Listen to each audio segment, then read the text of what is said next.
Nous sommes le mercredi 16 août, dans 15 jours, c'est la fin des vacances pour beaucoup d'entre nous. Bilan en demi-teinte pour le tourisme en France au mois de juillet. Qu'en est-il pour ce début du mois d'août? On va en parler avec vous depuis cette superbe plage d'Arcachon. Didier Arinaud, bonjour, vous êtes directeur général de ProTourisme.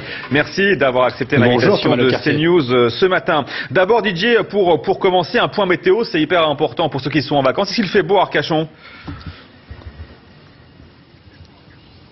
Pour l'instant, pas vraiment, mais ça va se lever, à n'en pas douter. On voit bien une alternance depuis le début du mois d'août entre un beau temps et un temps médiocre, voire un temps de pluie. C'est un petit peu le cas sur quasiment toute la France, à part le sud-est. Justement, Didier Arinaud, comment se porte ce début du mois d'août sur l'ensemble du territoire français? On sait que juillet, c'était pas fameux. Est-ce qu'on se rattrape au mois d'août? Alors ce que l'on peut dire, c'est que la très haute saison touristique n'a démarré qu'à partir du 5 août. Il n'y a pas eu véritablement de très haute saison touristique au mois de juillet, à l'exception des villes qui s'en sont bien sorties. Et on voit le tourisme hexagonal a subi, au gré de cette météorologie, des flux de clientèle et des reflux. Et on compte vraiment sur la fin du mois d'août et sur le mois de septembre pour faire une belle saison touristique, sachant que l'avance que nous avions au printemps a été en partie consumée au mois de juillet, mais là c'est plutôt rempli et heureusement dans les stations touristiques. Espérons que les dernières semaines du mois d'août vont permettre un très fort remplissage pour que les opérateurs du tourisme puissent faire au moins le même chiffre d'affaires que l'an dernier sur juillet-août. Néanmoins, Didier Arinaud, en toile de fond, il y a quand même la météo pourrie, osons les mots, ce matin. Elle a forcément affecté le tourisme cet été, non ? Alors la météorologie a eu une grande influence sur les réservations de dernière minute. On voit que dans les arbitrages d'achat, les Français se sont plutôt portés au mois de juillet vers les destinations étrangères. Et puis en ce mois d'août, on a des clientèles qui sont de plus en plus mobiles, qui réservent ou qui changent de destination. Il y en a plus de 40% qui sont prêtes à changer de destination ou à écourter leur séjour en fonction de la météorologie. Et ce qui manque à l'appel aussi, ce sont les clientèles de proximité qui habitent à 1 heure, 2 heures du littoral et qui décident de venir que lorsque le beau temps est au rendez-vous. En revanche, pour les villes, elles bénéficient lorsqu'il y a une mauvaise météorologie sur le littoral. Les clientèles touristiques ont tendance à rentrer à l'intérieur de terre, à aller visiter les sites, à rentrer dans les villes, et il y a des chiffres records de fréquentation de certaines villes et notamment d'une ville comme Bordeaux. Mais il y a quand même des filières qui s'en sortent bien. Les campings très haut de gamme avec du service, eux, ont une augmentation de leur fréquentation, comme Sunielia, comme Yellow. On voit aussi que le tourisme urbain et le tourisme culturel se portent bien. Il y a une filière aussi qui est très fortement en augmentation cette année, c'est la filière du naturisme. On voit que la filière de l'œnotourisme aussi est en progression, mais sur 70% du territoire hexagonal et notamment dans l'espace rural et à la montagne, c'est une saison qui est compliquée. Le naturisme en forte augmentation, on l'aura noté, Didier Arinaud.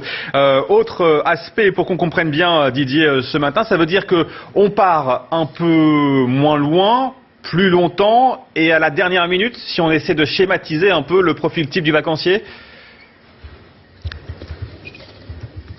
Alors il y a deux types de vacanciers. Il y a ceux qui ont réservé bien en amont pour avoir la certitude d'obtenir le bon hébergement ou le bon emplacement. Et ces réservations se sont faites en plus grand nombre cette année. Et puis il y a un deuxième type de vacancier qui attend la dernière minute, qui attend que toutes les conditions puissent être réunies, la bonne météorologie mais aussi le bon prix. Et cette année on voit un décalage relativement fort en pleine saison touristique entre le budget dont bénéficient nos concitoyens pour leurs vacances, qui est quand même de 100 € de moins que l'an passé, et les prix pratiqués par les opérateurs du tourisme qui ont eu moins tendance à faire des promotions, et de ce fait nous avons eu des flux très importants dans les réservations de dernière minute vers les destinations étrangères et vers nos voisins européens. C'est un petit peu inquiétant parce que il y a une attractivité de l'image de la destination France, mais en revanche nous avons une perte de compétitivité, nous ne jouons pas à armes égales face à nos partenaires européens et nous perdons année après année des parts de marché. Rappelons que nous sommes passés à la 5e place mondiale sur les retombées économiques des clientèle étrangère. Nous sommes passés cette année derrière la Thaïlande et il faut véritablement qu'il y ait une politique touristique qui améliore la compétitivité de nos entreprises. Les entreprises touristiques en France sont beaucoup moins rentables et pourtant avec des prix souvent plus chers que celles de nos voisins européens, et ça c'est un vrai problème si on veut garder une place majeure dans le tourisme mondial. Il va falloir véritablement qu'on arrive à résoudre ces problèmes que l'on n'a pas résolus année après année, et cette perte de compétitivité, ça fait plus de 20 ans que nous la subissons. Oui, effectivement, si on veut partir au soleil en France, c'est le sud ou la Corse. Et si on a 2 ou 3 enfants, c'est vrai que les prix explosent et que c'est vraiment inabordable. Vous le disiez, il faut réagir grandement et vite. Il y a aussi la solution de là où vous êtes, Didier Arrino. Il y a Arcachon sur la façade atlantique. Je crois que la ville, là aussi, est fréquentée et de plus en plus fréquentée. Il y a aussi des sites remarquables comme la dune du Pilat. Faites-nous la promotion un peu de cette belle région si on veut aller en vacances dans les prochaines semaines, par exemple.